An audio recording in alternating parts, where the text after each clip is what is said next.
kelompok 3 yang beranggotakan 4 orang, yaitu saya Helida, kemudian ada Helmaliana, ada Hopipah Haryani, dan yang terakhir adalah Hermina Nukitasari. Di sini kami akan mewawancarai seorang bapak yang terkena musibah banjir. Assalamualaikum Pak. Waalaikumsalam. Kami hendak bertakunan pian. Pian semalam tuh rumahnya kebanjiran lah. Banjir. Kebanjiran. Sebelumnya nama pian siapa? Saprija. Saprija. Rumah pian nih sebelumnya sudah pernah kebanjiran lah itu Pak. Oh, baru kali ini aja kayak itu. Sebelumnya tuh berarti sini tinggi aja kayak itu lah. Atau banyunya yang ada pernah sampai ke sini tuh, atau tahun ini aja kah yang sampai meluap banget tuh. Padahal Pak pinggiran sungai kalau Pak. 2 tahunan lah yang sudah yang tinggi lah, yang meluap. Tiap tahun memang banjir di sini. Tapi ini yang 2 tahun 3 tahun yang paling dalam paling. Kira-kira yang tahun ini tuh sampai berapa kayak itu batasan atau berapa senti? Kira-kira sampai mana tuh Pak? sampai dalam tinggi. Kalau rumah rantai sampai jendela.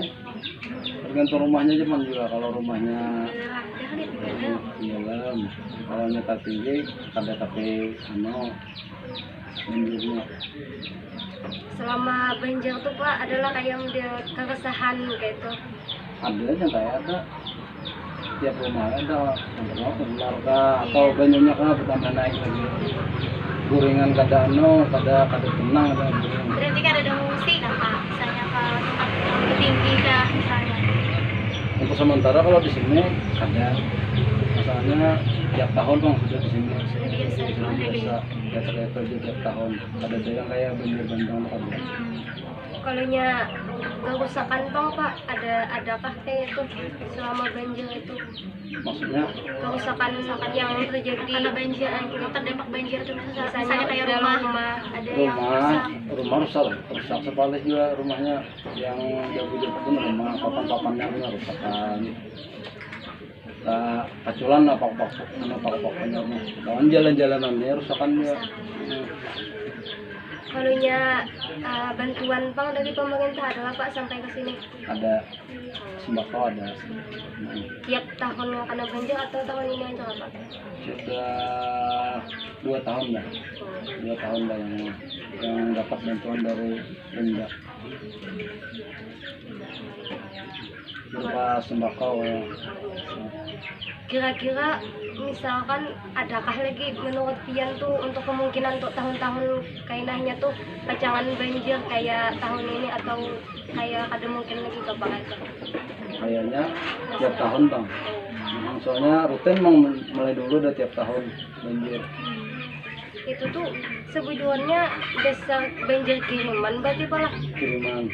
Dari Dari Tanjung, dari sana kiriman. Tiap tahun. Masyarakat sini sudah biasa, sudah kayak itu banjir kita jadi antisipasi dulu. Makanya kan ada yang mengungsinya di rumah aja supaya nyaman ya. Sudah tahu juga pada banjir di rumahnya, jadi supaya menguring supaya anak berkait ada tenang juga tetap. Terjadi banjir apa kendala yang Pian hadapi, misalnya kada kawa begawi misalnya? Kada kau semuaan. Kalau yang swasta tuh kada kau semuaan. Lain PNS kan kerja masalah. Kalau yang swasta yang kayak dagang yang kada kau semua. Terus mati lah punya usaha. Jadi kayak apa pemasukannya sekira kawa menghidupi anak istri itu bisa makan sehari-hari? Itu yang kalau ada yang tabungan itu yang dipakai dulu sementara. Kalau ada juga ya bantuan dari pemerintah. Masalahnya kada lawas juga bang, anunya banjir kalau seminggu. Sampai 3 harian paling 3 hari paling seminggu, kalau lawas 10 hari. Kalau masalah makan, kau aja tuh. Jadi ketua RT-nya kalau Pak, adakah harapan ke depan warganya kayak itu Pak? Maksudnya Kayak menghadapi banjir nih nah, untuk ke depannya kayak itu harapannya. Kayak kerja sama kah, hendak membuat apa kayak itu, gotong royong kah? Biasanya kalau misalnya ada banjir, membersihkan kayak tempat-tempat ibadah tuh Pak. Iya, ya, Gotong royong. gotong royong sa kampungan gitu, nah relawan sa kampungan gotong royong. Kalau di sini nyaman aja tuh namanya gotong royong. Masyarakatnya Iya, nyaman Pak. nyaman aja kadang ada. Terima kasih Pak atas wawancaranya tadi. Baiklah, itu tadi hasil wawancara kami. Semoga bermanfaat. Wabillahi taufiq wal hidayah. Wassalamualaikum warahmatullahi wabarakatuh.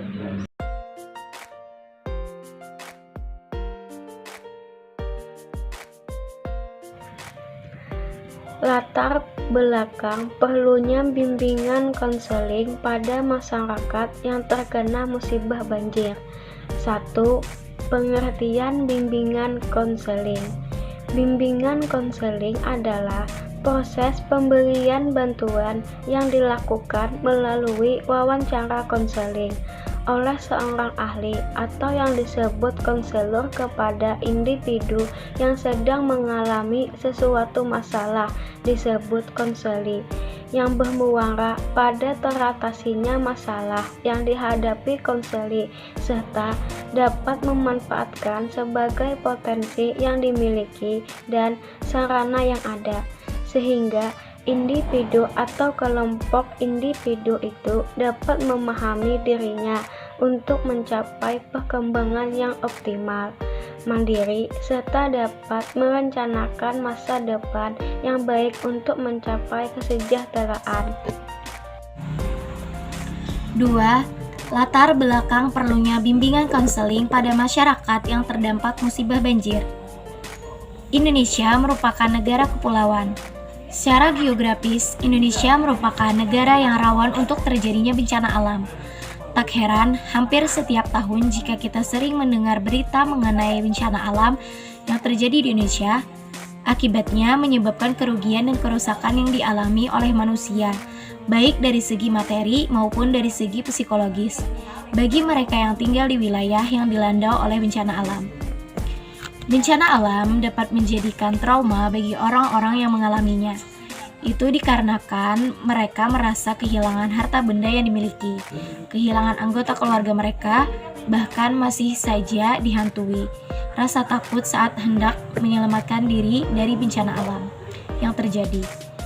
Dalam upaya untuk dapat membantu pemulihan, perlu memahami kompleksitas permasalahan. Selain memilih metode, teknik, jenis layanan, dan pendekatan konseling agar pelayanan konseling bencana yang diberikan dapat bermanfaat.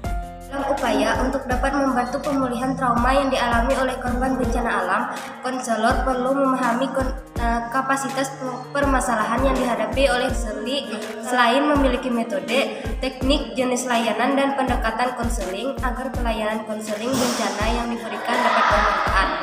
Adapun peran konselor terhadap korban yang selamat dari bencana alam yaitu dengan memberikan pelayanan konseling bencana, konseling krisis atau konseling trauma, baik melalui format individu maupun kelompok. Untuk mengetahui apakah korban bencana alam memerlukan layanan pendalaman, maka konselor perlu untuk menanyakan intensitas masalah yang masih dialami setelah mengikuti kegiatan. Pelayanan konseling yang diberikan kepada para korban bencana alam bertujuan agar para korban bencana alam dapat membangkitkan kemampuan pribadi yang mandiri dalam menghadapi bencana yang menimpa dirinya dan mampu untuk mengendalikan diri dari hal-hal negatif yang dapat merugikan diri sendiri, serta mampu untuk menata dan merencanakan tindakan dalam menghadapi akibat bencana untuk masa depan yang lebih baik setelah peristiwa krisis atau bencana. Untuk itu, kemampuan berpikir, merasa, bersikap, dan bertanggung jawab perlu diberikan secara berkelanjutan.